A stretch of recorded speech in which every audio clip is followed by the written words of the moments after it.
External Affairs Minister Dr. Jaishankar in Islamabad for the SCO meeting.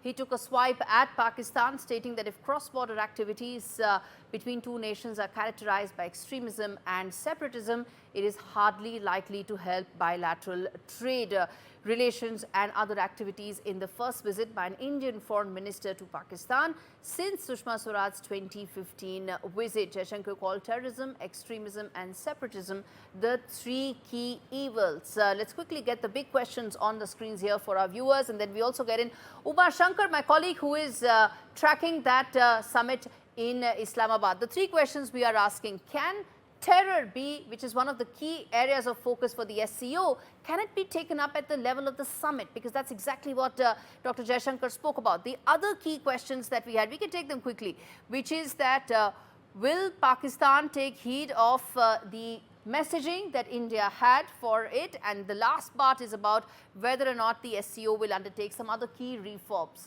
in terms of UNSC being one, but primarily terrorism. That's security being its fundamental core architecture. Listen in to what Uma had to say, Uma Shankar had to say in his ground report. We come back and talk more with our experts. The SCO summit held here in Islamabad has come to an end. The most positive thing about it that during this summit, Pakistan did not make any provocative statement against India, nor did India say anything harsh against Pakistan. However, India laid a lot emphasis on the challenges of terrorism and the need to overcome it. Meanwhile, information is coming out from Pakistani sources that after the SCO meeting, during the lunch hosted by Prime Minister of Pakistan, arrangements were made for Pakistan's Foreign Minister Ishaq Dar and India's Foreign Minister Jaishankar to sit together.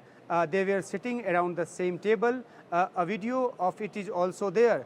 It can be a formal gesture of parity or protocol, as well as a diplomatic effort to make them sit together.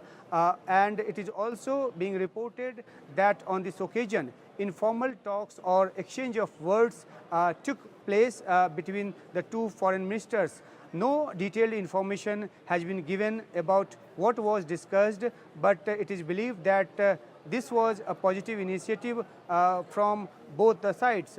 EM has also tweeted while going back to India, and he thanked in that tweet, he thanked Prime Minister Shahbaz Sharif for warm hospitality. It is worth noting that bilateral talks between the two countries have been closed for a long time. India's condition has been very consistent and clear that India will talk only when Pakistan takes concrete and verifiable strict action against terrorism. Even before coming to Pakistan, Foreign Minister S Jaishankar had made it clear that he was only going to participate to Pakistan to participate in SCO meeting.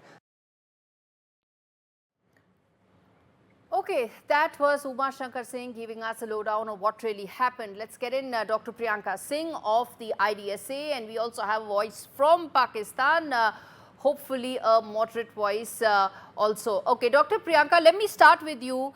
In terms of what happened at the SCO, nothing unexpected happened. It was pretty much on expected lines. But how do you see the messaging that was given by India to Pakistan? Hi, Gaurie, and I think I'll start by saying that we really have to be very careful while kind of interpreting the connotations of this visit. Yeah, of course, and I would see it more like a ritualistic visit. Foreign ministers in Islamabad to attend the SCO, the heads of government, the council meeting, and this, of course, is happening after 9 years, as you said, and the last time it was Sushma Swaraj who was there in Pakistan to attend the Heart of Asia conference. But the foreign minister has categorically said again and again that no bilateral issue will be discussed, and I think that is that. Nonetheless, I think there are some important takeaways as far as India is concerned from this particular visit of Dr. Jaishankar.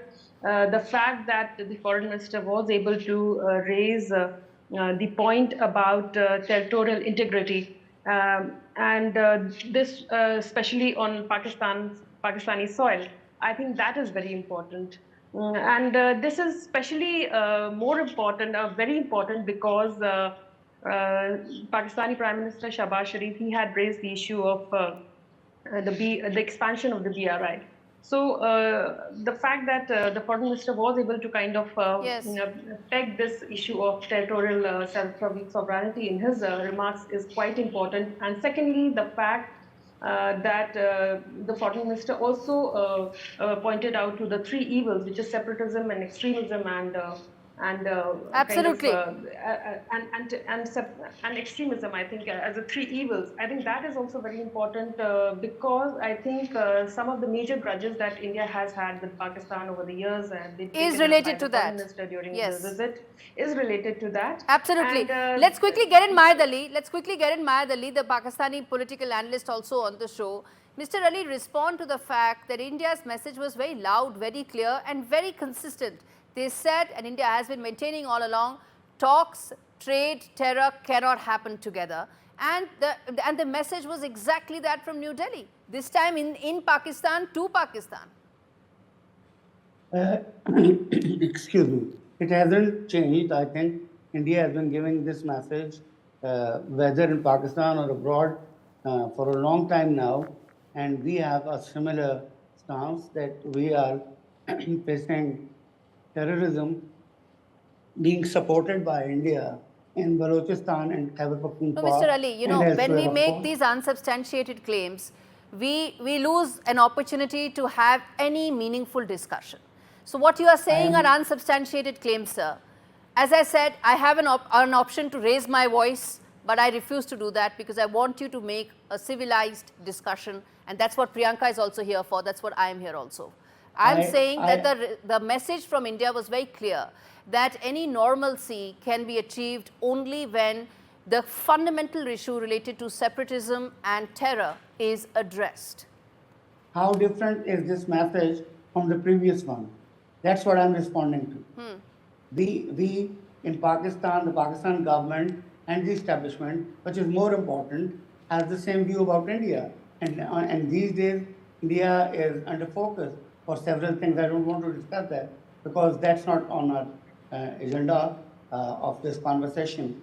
But it No, is Pakistan has something been that harping was about expected. 2019 abrogation of 370, sir. And persistence of that on a domestic issue is just going to mean that Pakistan and India ties will completely be frozen because of a persistence by Islamabad on an issue which is completely unrelated to foreign policy. It's a matter of domestic policy for India, and it's a matter of its own internal territory. That's how India sees it, you know. Pakistan doesn't see it like that, you know. Pakistan thinks that Kashmir is, was, and will ever be a disputed territory which needs to be solved under the United Nations resolutions. You have now a different perspective about Kashmir. We are standing there where we were for the past so many years. So that's an issue, and that issue, I'll put it like that, you know, that issue will remain there, and we cannot resolve our issue. Okay, we cannot resolve our issues. We cannot resolve our issues. Nothing can be done. So we are going to keep having these very clear messages that India will send to Pakistan. Priyanka, respond to that. You heard what Mr. Ali was saying from Lahore.